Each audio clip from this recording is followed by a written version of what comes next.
Assalamualaikum warahmatullahi wabarakatuh. Kali ini kita sudah berada di menu rencana.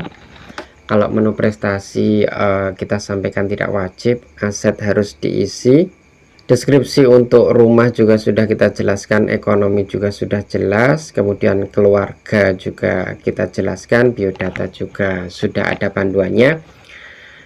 Maka selanjutnya kita akan berbicara tentang kolom rencana. Kolom rencana ini adalah kolom terakhir sebelum muncul kolom seleksi. Biasanya teman-teman ketika kalian belum lengkapi biodata, keluarga, ekonomi, rumah, aset, dan rencana, maka kolom seleksi tidak akan muncul. Jadi lengkapi 1, 2, 3, 4, 5, 6, 7 kolom yang ada, kecuali prestasi. Kalau nggak punya prestasi nggak perlu diisi. Lengkapi semua itu baru nanti kolom seleksi akan muncul.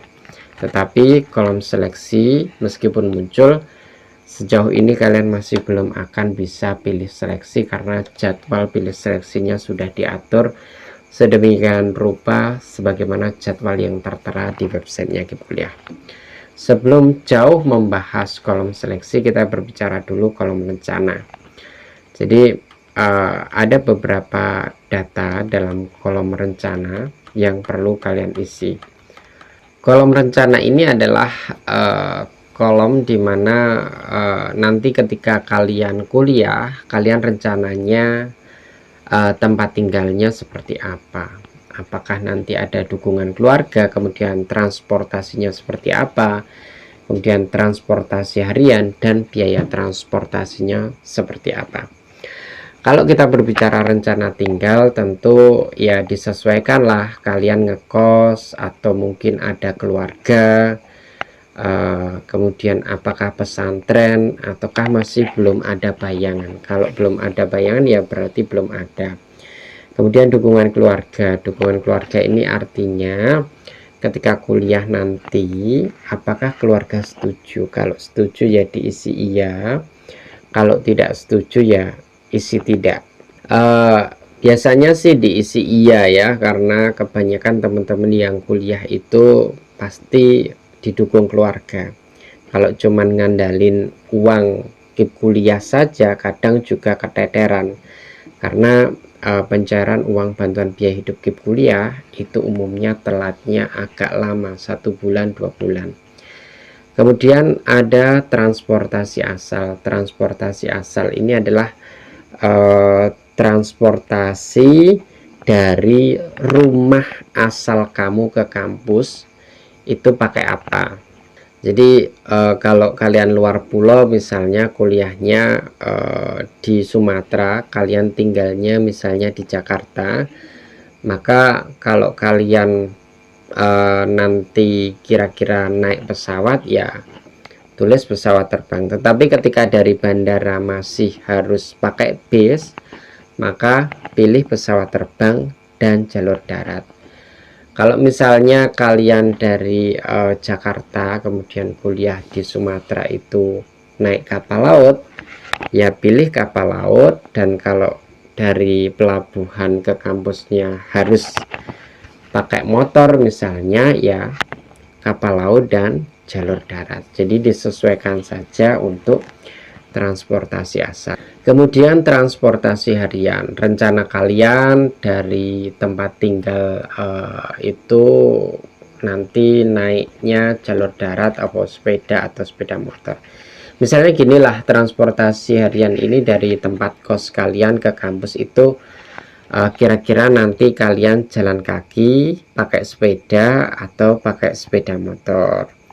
Kalau jalur darat ini bisa diartikan jalan kaki, bisa juga diartikan kalian naik angkot. Kemudian kalau sepeda kan jelas gitu ya, sepeda berarti dari kos ke kampus kalian naik sepeda. Kalau sepeda motor juga jelas, berarti dari kos ke kampus kalian memang naiknya sepeda motor. Kemudian yang kontroversi itu biasanya adalah biaya transportasi. Yang dimaksud itu apakah biaya transportasi asal atau biaya transportasi harian. Nah, dalam ulasan kita menyebutkan bahwa Biaya transportasi ini adalah biaya transportasi sekali dari tempat tinggal ke asal perguruan tinggi pilihan pertama, bukan biaya transportasi sehari-hari saat kuliah. Jadi contohnya tempat tinggalnya di Blora dan berkuliah di UNER. UNER ini kan di Surabaya, maka masukkan biaya perjalanan dari Blora ke Surabaya itu berapa puluh ribu atau berapa ratus ribu. Nah misalnya biaya satu kali Blora Surabaya itu 60.000, maka isikan 60.000. Ini mungkin di beberapa akun mungkin perspektifnya berbeda, tetapi kita mendasarkan informasi biaya transportasi ini berdasar panduan bidik misi pada tahun 2012. Panduan bidik misi itu dirilis langsung oleh Kemendikbud pada waktu itu. Jadi kita memilih versi biaya transportasi di sini adalah biaya transportasi dari tempat tinggal asal ke kampus tujuan. Itu poin-poin kritis di bagian kolom rencana. Semoga ketika kalian sudah melengkapi semuanya dari biodata sampai rencana, semoga tidak ada kendala, dan kemudian kolom seleksi bisa segera muncul. Dan setelah kolom seleksi muncul, kalian tinggal nanti mengikuti proses yang ada, pilih seleksi, sehingga selanjutnya bisa cetak kartu peserta dan cetak formulir pendaftaran di kuliah. Itu saja yang bisa kita sikapi di kolom rencana.